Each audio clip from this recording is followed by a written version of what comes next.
एक सच्ची घटना बताता हूं। एक डॉक्टर था, वो लोगों को ठीक करने के लिए अपने प्राणों तक की बलि दे दे ऐसा काम करता था। तो जिस एरिया में रहता था कई जगहों पे उसकी कार नहीं जा सकती थी, तो उसको पैदल जाना पड़ता था। एक दिन पूरे दिन मेहनत की, रात को थक के चूर होके 12 बजे आके सोया और रात को 2 बजे उसके फोन बजा। 2 बजे उसका फोन उसकी वाइफ ने उठाया, तो वाइफ फोन पे उसको समझा रही थी कि आप उसके गर्म पट्टी की जगह, वो गर्म हो रही है तो ठंडी पट्टी लगाओ, उसको कुछ प्राइमरी ट्रीटमेंट दो। इतने में इसकी चेतना ने इसको आवाज दी, कौन है? कि एक माँ है जिसकी बेटी बीमार हो रही है। उसकी चेतना ने पकड़ लिया कि कोई मेरे को याद कर रहा है।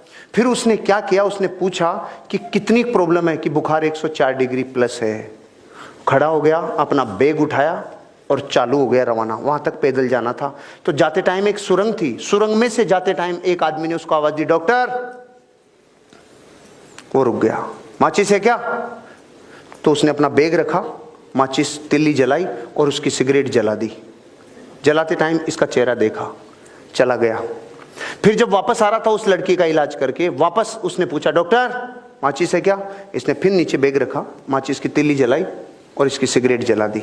फिर भी चेहरा देखा, आगे चला गया। रात को 4 बजे 5 बजे जाके सोया। सुबह 7 बजे इसके ऑफिसर का फोन आया, इसके डॉक्टर ऑफिसर का फोन आया कि आपकी अर्जेंट जरूरत है हमें। रात को अपने ऑफिसर का किसी आदमी ने मार पिटाई कर दी, बहुत ज्यादा घायल हैं।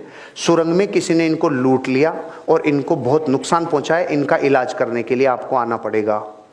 तो पहले तो डॉक्टर ने जाके सुबह 7 बजे उसका इलाज किया अपने ऑफिसर का, और फिर पूछा कि इसका ये किसने किया? तो उन्होंने कहा कि जिसने किया था सुरंग में ये काम, उस आदमी को हमने पकड़ लिया, पुलिस के हवाले कर दिया। तो उसने कहा मैं उससे मिलना चाहता हूँ। ये गया और जेल में जाके देखा तो वो वही आदमी था जिसकी रात में इसने सिगरेट जलाई थी।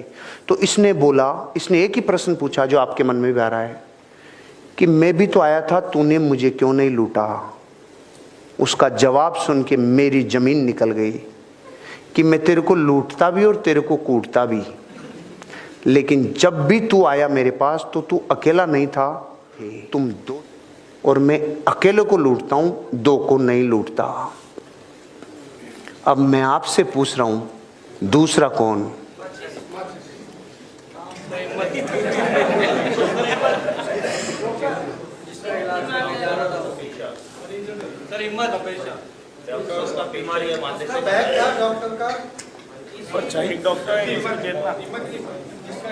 पहले तो मैं ये बता दूं कि वो जो आदमी कह रहा है ना डाकू, वो बिल्कुल सही कह रहा है।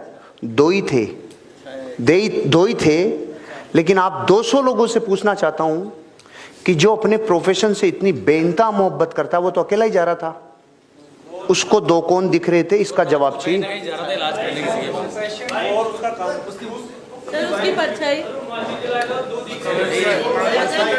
दिख नहीं रहे थे, 2 ही थे। और उसकी इंसानियत,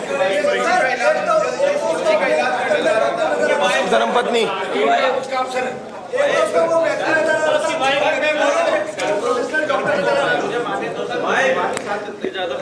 वो इंसान नहीं था। बैठ जाओ। हाँ बैठो बैठो बैठो। वो देवीय शक्ति थी जो उसकी मदद कर रही थी। मैं आपको ये बताना चाह रहा हूं, जब ये स्टोरी मैंने पढ़ी ना, ये अमेरिका के किसी डॉक्टर की कहानी है जिसने अपनी बायोग्राफी में लिखी है। उसके साथ वो पावर थी जिसको आप लोग और हम लोग सुप्रीम पावर कहते हैं, क्योंकि उसको ये पता था कि इस आदमी के साथ हादसा होगा।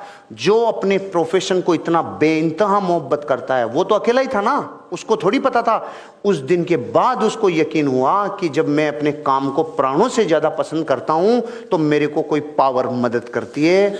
मैं आपको ये कहना चाह रहा था कि आपका ध्यान इतना ज्यादा मेटेरियलिस्टिक हो चुका कि आपको पावर शब्द पे विश्वास नहीं रहा। कि आप, कोई कह रहा है माचिस, कोई कह रहा है छाया।